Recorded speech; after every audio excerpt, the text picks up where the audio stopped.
Dobar dan, poštovani gledalci, pratite Hroniku nacionalnih manjina. Moje ime je Jelena Milovanović, a u nastavku možete pogledati. U Palati Srbije održan 6. po redu okrugli sto povodom izmena i dopuna Zakona o nacionalnim savetima nacionalnih manjina. Potpisan protokol o saradnji Nacionalnog saveta Rumuna i Saveza Srba u Rumuniji. Međunarodni dan sećanja na Rome stradale u Drugom svetskom ratu obeležen u Jabuci. Današnji gost Hronike je Milan Antonijević, direktor Komiteta pravnika za ljudska prava JUKOM. Održani dani bugarskog filma u Beogradu.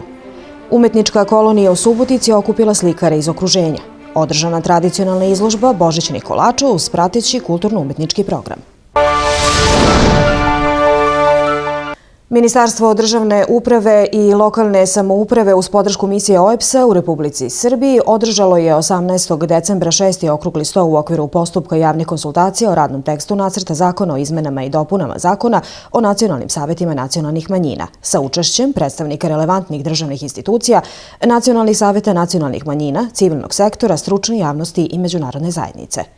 Unapređenje ovog zakona predstavlja deo obaveza preduzetih akcionim planom za poglavlje 23, pravosuđe i osnovna prava i akcionim planom za ostvarivanje prava nacionalnih manjina, a radni tekst nacrta zakona pripremljen u inkluzivnom i transparentnom procesu uz aktivno učešće nacionalnih saveta nacionalnih manjina.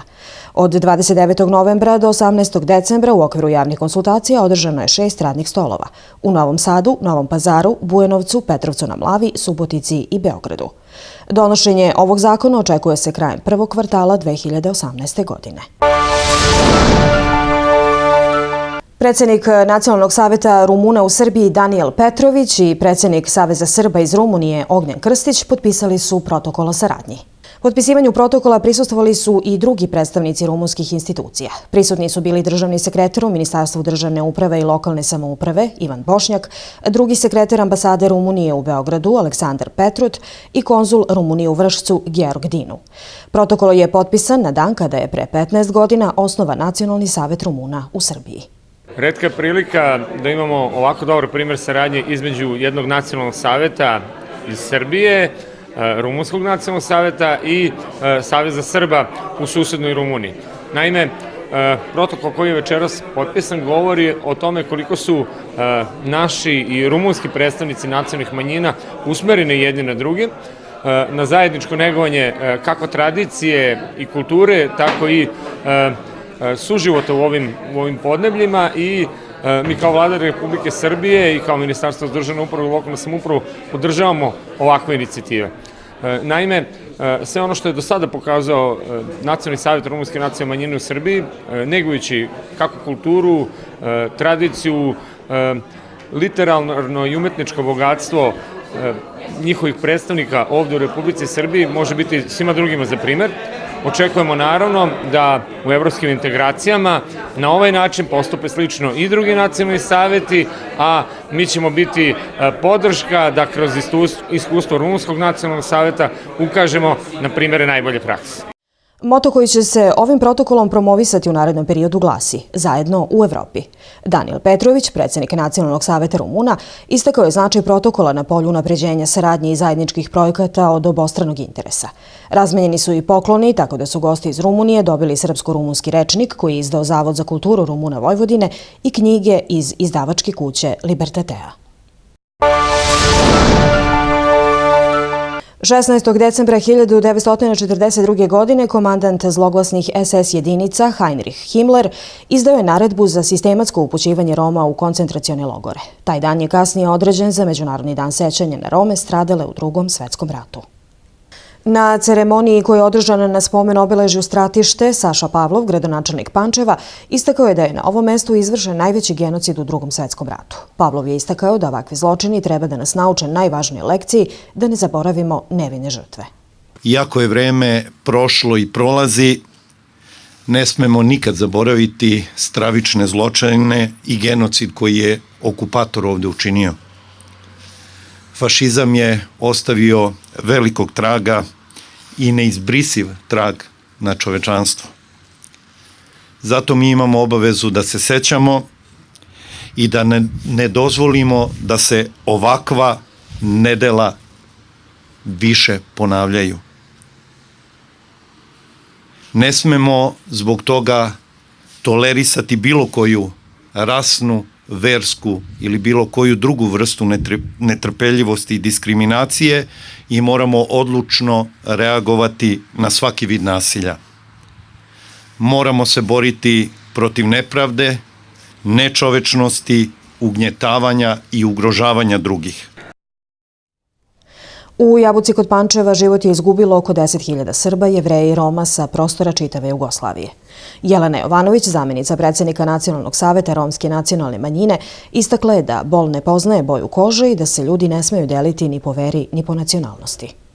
Na Jabuci je skončalo 2200 logoraša iz Topovskih šupa, ali i logoraši sa Banjice i Starog sajmišta, iz Svilare i zatvora Gestapoa.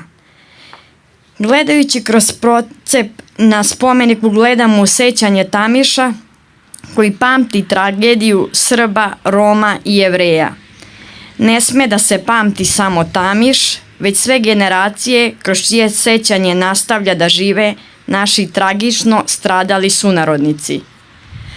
Ovo jeste učionica istorije i naše je da naučimo, da ne zaboravimo, jer samo tako možemo sačuvati pokoljenja koja dolaze i činiti da se zlodela ne ponove.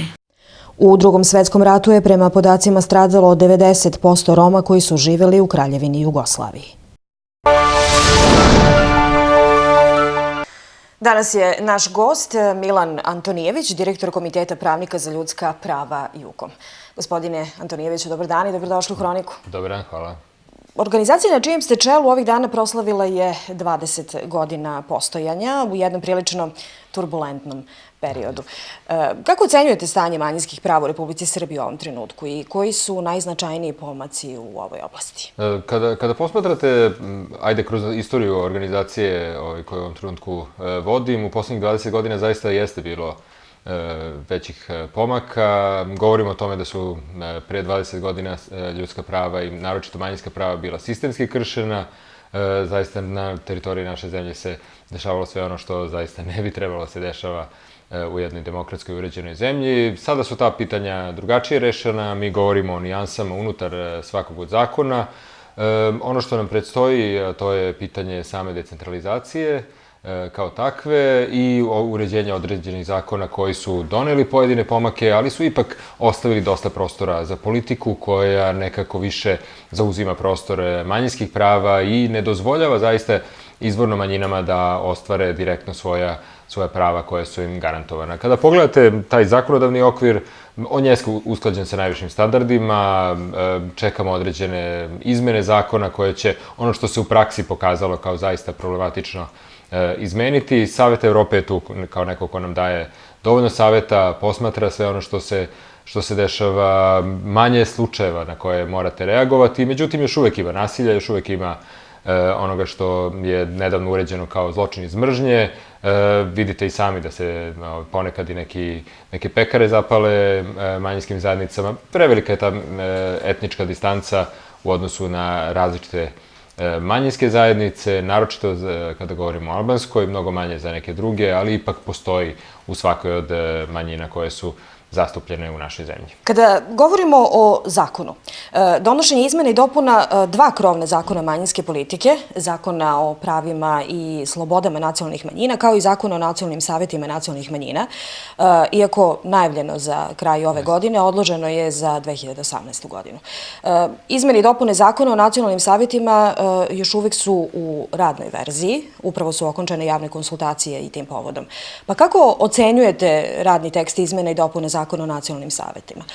Da li imate neke preporuke kako bi ovaj tekst mogao dalje da se možda i unapredi? Ono što je specifično za našu zemlju to je da pored tog akcijnog plana za poglavlje 23 Srbija ima obavezu da ispunjava sve ono što je zadato akcijnim planom koji se konkretno odnosi na manjinsku politiku. To je zbog toga što, za razliku od drugih zemalja koje su pristupale Evropskoj uniji, Srbija ima zaista veliki broj manjinskih zajednica čija zaštita je neophodna u ovom procesu, zato će i mnogo veća pažnja biti posvećena tome. Ne bih rekao da se ovi zakoni menjaju zarad Evropske unije, mislim da to nije jedini, nadam se da nije jedini razlog državi da se odluči na takve izmene, ali kada govorimo o zakonu izmenama zakona o nacionalnim savetima nacionalnih manjina. One donose neke od pozitivnih stvari. Pre svega, tu se misli na sprečavanje te politizacije nacionalnih saveta, veću transparentnost u njihovom radu, pre svega kada govorimo o finansijama, onome što se iz budžeta transferiše nacionalnim savetima, da vi zaista znate da je to bilo upotrebljeno za usklađivanje nekih manjinskih politika, ne samo za plate onih koji rade u nacionalnim savetima, već da zaista manjine koje oni predstavljaju imaju direktne koristi od budžeta i onoga što država transferiše. Pitanja koja su ostala neuređena, za početak nemate jasnu definiciju nacionalnog saveta nacionalnih manjina, imate još određena pitanja koje se zaista moraju na adekvatni način urediti. Očekujemo da se ta javna ovlašćenja koja su stavljena ovim zakonom u nadležnost nacionalnih saveta, da ona budu zaista usklađena sa brojnim zakonima koji ih određuju. Pre svega ovde mislimo na medijske zakone, koje su ovlašćenja nacionalnih saveta nacionalnih manjina u pogledu medija, uticaja na medijsku politiku.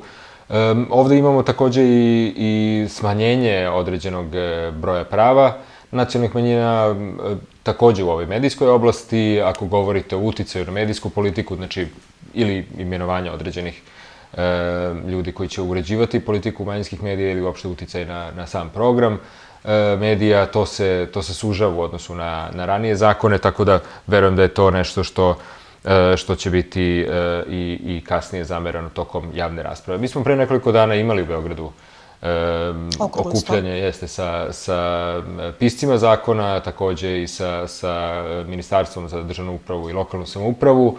Prilično širok format gde su zaista svi predstavnici nacionalnih saveta mogli da kažu svoje mišljenje. Takođe i mi, čini mi se po prvi put kao civilno društvo, smo imali mogućnost da damo komentare na ovaj prvi, ne možemo reći nacrt, ali neku radnu verziju koja je izrađena. Kasni se, možda se gubi neko vreme, ali zaista je bolje uložiti više vremena i doći do zakona sa kojim se slaže i država, a i nacionalne manjine, to je manjinske zajednice, i da onda to zaista može da bude sprovedeno na terenu i da kažemo da su sve odredbe zakona konačno sprovedene i da se to vidi i u manjinskim politikama u Srbiji. U slučaju Zakona o pravima i slobodama nacionalnih manjina, proces pripreme izmena i dopune priveden je kraju i nacrt je spreman za ulazak u skupštinsku proceduru. Na ovaj nacrt, koji je i bio predmet javne rasprave, upućeno je mnoštvo primedbi od strane nacionalnih saveta nacionalnih manjina, stručne javnosti i civilnog društva. Šta su po vašem mišljenju ključni nedostaci? Opet krećemo od samog početka, od definicije nacionalne manjine. Mislimo da je to zaista, ako želite da uredite na jedan adekvatan način pitanja manjinske politike, morate urediti samu definiciju koja govori o tome ko su nacionalne manjine, na koji način one mogu da budu prepoznate, kakve su kasnije zaštitne mere. Brojne su zamerke, takođe govorimo i o tome da li je koncept kojim se uređuje manjinska politika dobar, tako da vi imate dva zakona, jedan koji uređuje nacionalne savete nacionalnih manjina, drugi koji uređuje na ovakav način opštija pitanja. Imate takođe veliku grupu i organizacije manjinskih zajednica koje govore o tome da bi to sve jednim zakonom trebalo da bude uređeno, znači mnogo šira revizija od one koja je sada planirana. Brojne su otvorena pitanja, ali čini mi se da ovde ima nekako spremnosti da se opet razgovara, da se dođe do tog najboljeg rešenja, a vidjet ćemo i kako će tu ekspertska zajednica reagovati. Verujem da bi to i bilo vaše pitanje, ali Venecijanska komisija bi trebalo da da mišljenje na ova dva zakona i da onda na osnovu toga kasnije Srbija formuliše svoju politiku. A da li je u kojoj meri proces pripreme finalnog teksta nacrta bio inkluzivan? Sad to isto morate gledati iz ugla nacionalnih zajednica i onih koji njih predstavljaju. Nacionalni savjeti nacionalnih manjina su imali mogućnost da učestvuju. Oni su imali razloge zbog kojih su se zaista povlačili iz takvih razgovora, smatrajući da njihov glas se ne čuje dovoljno. Ja se nadam da će zaista ministarstvo i uopšte vlada napraviti listu onoga što je izneto na ovim konsultacijama i da će one zaista biti na adekvatan način obrađene, da nećemo imati mogućnost da zaista zanemarimo ono što je glas nacionalnih saveta. Sa druge strane, treba govoriti i o pravima nacionalnih manjina koje oni predstavljaju, da li je to zaista glas koji ih na adekvatan način predstavlja i da li možda da se urade određena istraživanja na samim manjinskim zajednicama, da se vidi kakvi su njihovi stavovi po određenim pitanjima, kako bi se ta nekako reprezentativnost smanjila i kako bi u stvari bila mnogo ta direktnija demokratija ako ka tome težimo. S obzirom na to da je proces pripreme izmene jednog od ova dva zakona formalno i okončan, da je pribavljeno mišljenje nadležnih međunarodnih institucija i da je formalno spreman za uvođenje u skupštinsku proceduru, da li postoji način da se primedbe i predlozi nacionalnih saveta i stručne javnosti ipak uvrste u novi zakon? Da li je jedini način da to poslanici učine podnošenjem amandmana, naročito ako se ima u vidu da u prethodnim sličnim situacijama nije bilo sluha za amandmane koje su predlagali poslanici iz manjinskih zajednica? Ja očekujem da se ovde zaista vidi drugačija politika, da i Narodna skupština zauzme svoju ulogu koju bi trebalo da ima. Takođe ovde govorimo i o zaštitniku građana koji ima mogućnost inicijative zakonodavne i izmene određenih zakona, te takođe možete i njegovo mišljenje, to jest mišljenje ove institucije uzeti u obzir. Nismo videli takvu situaciju ranije, mali broj zakona se menja amandmanima opozicije, već se zaista zakon iz ministarstva direktno usvaja bez nekih suštinskih izmena. Ako ima takvih razloga, a u ovom slučaju zaista mislimo da ih ima, ako imate zaista apel manjinskih zajednica da se ovaj zakon uskladi, da se neke nejasnoće raščiste, onda nemate razloga da to ne učinite u Narodnoj skupštini. Mislim da je to poslednje, ali ne najmanje adekvatno mesto, već zaista ono mesto na kome ovakva politika mora da se formuliše i gde možete vidjeti, uputiti građanima koji to gledaju, uputiti tu poruku koja je zaista o pravima manjina koje su bile zanemarivane u prethodnom periodu, šta je ta afirmativna akcija, zašto pojedine manjinske zajednice moraju imati veća prava u određenom periodu dok se ne usklade politike i dok se ne izjednače određena prava. Moramo razumeti kao većinski narod da zaista snaga jedne nacije jeste u ustupanju određenih prava manjinskim zajednicama, davanju čak i većeg stepena zaštite prava u odnosu na većinski narod i da je to jedan standard koji svaka moderna zemlja mora da usvoji. Gospodine Antonijeviću, hvala što ste bili gost Hronike nacionalnih manjina. Pozvali. Dom omladine u Beogradu bio je domaćin sada već tradicionalnom predstavljanju bugarske kinematografije koja ostvaruje visoke standarde. Beogradska publika je od 15. do 17. decembra bila u prilici da kroz 5 filmova vidi ekranizaciju ženskog pogleda na svet koji nas okružuje i u kome živimo. Ovogodišnji festival bio je posvećen ženskim rediteljima u bugarskom filmu. Na zvaničnom otvaranju predstavljen je film Tužilac, branitelj, otac i njegov sin u režiji Iglike Trifonove. U pozdravnom govoru publici se obratila Iva Kruleva, zamenica ambasadora Bugarske u Beogradu, koja se zahvalila beogradskoj publici na velikoj posećenosti. Drugog dana programa prikazani su filmovi Bezbožnica u režiji Ralice Petrove i Od Kremone do Kremone Marije Averine. U okviru predstavljanja bugarskog filma održana je panel diskusija Koliko smo nove uz učešće Rosice Valkanove, Iglike Trifonove, srpskog reditelja Andrijane Stojković i filmskog kritičara Ivanke Kronje. Glavne teme debate bile su uloga žena direktora režije u bugarskoj i srpskoj kinematografiji i izazovi sa kojima se suočavaju filmski stvaraoci. Dani bugarskog filma održani su 3. godinu za redom na inicijativu ambasade Republike Bugarske u partnerstvu sa Državnim institutom za kulturu u Ministarstvu spoljnih poslova u Beogradu. Izložba radova nastalih na 6. sazivu umetničke kolonije Panon Subotica u organizaciji Hrvatske likovne udruge CroArt svečano je otvorena u galeriji Otvorenog univerziteta. Likovna kolonija Panon već 6. godinu za redom okuplja likovne stvaraoce iz Hrvatske, Mađarske i naše zemlje, održavajući susrete u gradovima iz kojih su i udruženja, u Subotici, Belišću i Dušnoku. Prekogranična saradnja ima za cilj afirmaciju likovnog stvaralaštva i umetnosti, kao i negovanje i čuvanje kulturne baštine sva tri naroda. Na izložbi je predstavljeno oko 60 radova 30 umetnika izrađenih u raznim tehnikama, a motivi panonske nizije preovlađuju na njima. Izložbu je otvorio Tomislav Žigmanov, direktor Zavoda za kulturu vojvođanskih Hrvata. Mi na ovim slikama vidimo želju autora da iz svijeta kojeg susreću u svojoj okolici zabilježe jedan detalj. Je li to mrtva priroda, je li to neki portret, je li to neka apstrakcija, je li to neki detalj krajolika.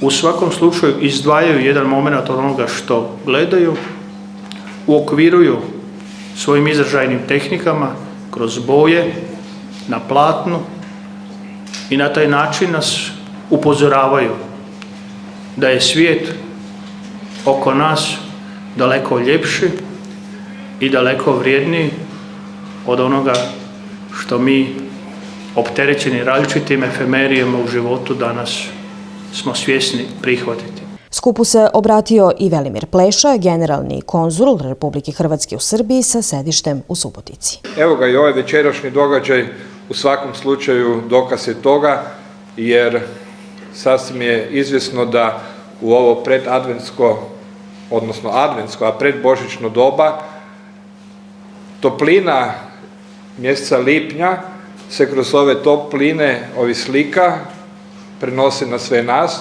u iščekivanju najvažnijeg događaja, najljepšeg događaja u životu svakog čovjeka, kršćanina, to je rođenje Isusa Krista.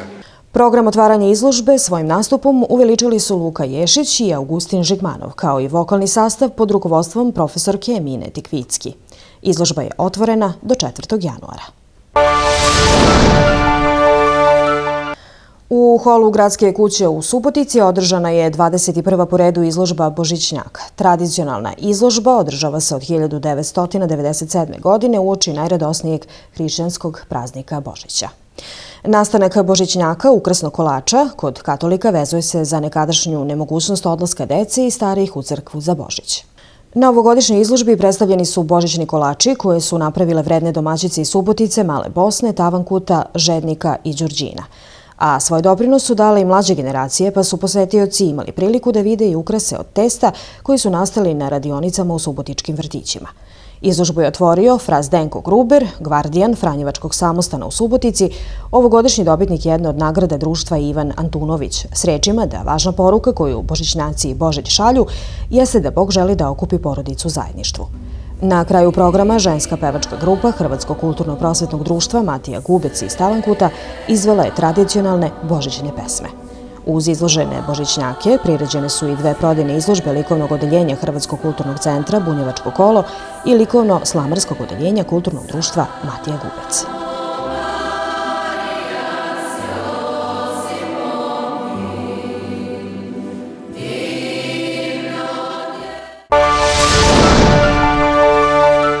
Poštovani gledalci, bilo je ovo još jedno izdanje emisije Hronika nacionalnih manjina. Zahvaljujem vam se na pažnji i do sljedećeg viđenja želimo vam srećne praznike i sve najbolje u 2018. godini.